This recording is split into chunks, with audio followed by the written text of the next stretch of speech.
Welcome to our video about editing your essay. One of the things that we really want to emphasize when you're writing is to edit in 4 levels. Don't try and do everything at once, because when you sit down and read an essay and try and look for all of the mistakes, you'll end up just looking at the obvious things first. So instead, try and edit in 4 levels. The first one, most importantly, is argument. So you want to check whether your introduction has a clearly stated key message, whether that's the same key message as in the conclusion, and whether your paragraphs support that key message as well. Go back to our other videos about argumentation and essay structure to do that. The next stage is to look at the structure of your essay and to think about whether sections are too long, whether the logic is clear, whether the order supports a logical argument, and is there a clear outline of what you're going to do in the essay? Does it make it easy for the reader to follow? So to find out more about that, go back to our video about structuring your essay. The next stage is to look at paragraphing. In particular, does each paragraph have a clear topic sentence? Is there enough evidence and explanation and analysis in the paragraph to support that main point? And do your paragraphs fit well together? Go back to our video about paragraphing to have a look at that. Finally, and what this video covers, is expression clear and consistent? So when you're editing your essay, one of the things that you will be tempted to do is look at expression first of all, but don't do that until the last stage. Because if you start off by looking at expression, you might find later on that you need to cut a whole section when you're thinking about structure. So there's no point looking at expression first, because the other stuff is more important. Leave expression till the last. Okay, so in looking at editing for expression, there are 2 main things that you want to look for: clarity and cohesion. Do your ideas fit together, and is your argument clear?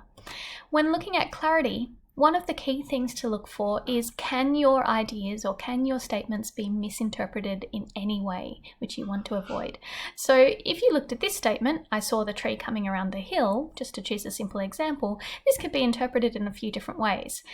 Now, there's the obvious interpretation, which is you were in a car or you were walking around the hill and the tree was stationary, like normal. Now, ordinarily you'd expect readers to pick that up, but because academic work is often very complicated and because it can be misinterpreted, you want to be very, very careful. So this explanation, I saw the tree coming around the hill, could be interpreted as the tree itself was moving around the hill. It had sprouted legs and it was walking around and you were standing still and you were watching it, which is ridiculous. But when you're dealing with academic work, you want to be very, very accurate. Let's take another one. The man was throwing the stick with the dog. Now, ordinarily you would interpret this as the man was throwing the stick to the dog. But it could be misinterpreted as the dog was attached to the stick and the man was throwing both the stick with the dog attached. So what you want to do is have a read through your essay very carefully and look for these kinds of areas where it could be misinterpreted. They're often about multiple clauses. Are the connections between the clauses explained very, very clearly? So when you're reading your own work, ask yourself, is this exactly what I meant? Can it be misinterpreted? Same thing also happens with word choices. Ask yourself, is this word exactly what I want?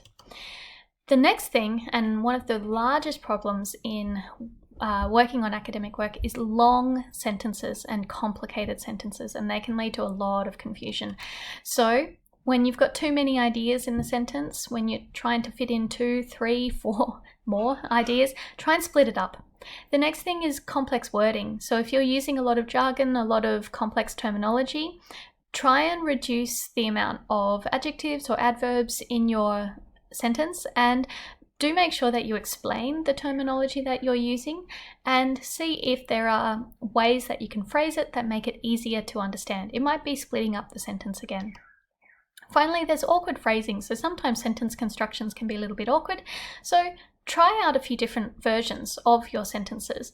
Try flipping them, try reversing the order, and test out what makes it clearer. Another area of confusion is with pronouns like it, this, that, and there. So those can be overused in your essay, particularly at the start of paragraphs. So for instance, if you look at this one, I didn't know it when I submitted it, but they were never going to be very happy with my paper. You can be a little bit confused at the start with the two it's. So what didn't they know? What did they submit? And so on. So look for these kinds of words and ask yourself, what am I referring to? Can I actually be clearer than that? Can I actually say what I'm referring to in that sentence? So here's an example that is clear. Another study was conducted in 2013, this study. So they've actually told us in here that they're referring to the study. Do make that clear. Another example, 2 clinical studies found that such results are in line with a study in something else. So those results are talking about these 3 studies, so the 2 clinical studies and a similar study. So do make sure you ask yourself, am I clear about what I'm referring to in the essay? The next thing to look for is cohesion. Does your writing stick together? Is there glue between the sentences that help your readers to understand? So the readers need to see the connection between your ideas, and those cohesive devices can help. They can show the connections between time, between different ideas or similar ideas, and use those words usually at the start of sentences to help your reader follow those connections. There are also connections between whether you're adding ideas, whether you're concluding a section or concluding a series of ideas, whether you're giving examples, and whether you're contrasting examples. So, as an example of this, let's have a look at some example sentences. So these are taken from a journal article. So we see here that the author is talking about finally, we seek to address, however, in all experiments, further, hence, and overall. You'll find these very, very commonly throughout academic writing, so do make sure that your own writing contains these as well. Cohesive devices overall can be used as a bridge between ideas, signposts to show what's coming up, and to avoid abrupt stops between ideas, so to signal those transitions. So make sure when you're editing your work for expression that you look for clarity and cohesion, and before you edit for expression, make sure you edit for the other things. Start off with your argument. What is your argument? Is it there? Then look at your structure, then paragraphing before expression. Finally, you can come and see us for looking at any of these issues in your work, and it can be really useful just to have a second pair of eyes to go over your work and give you advice. Okay, this wraps up our videos for Population Health 8318, and you can find more information on our website. Head to the website at the bottom of the screen. Thanks.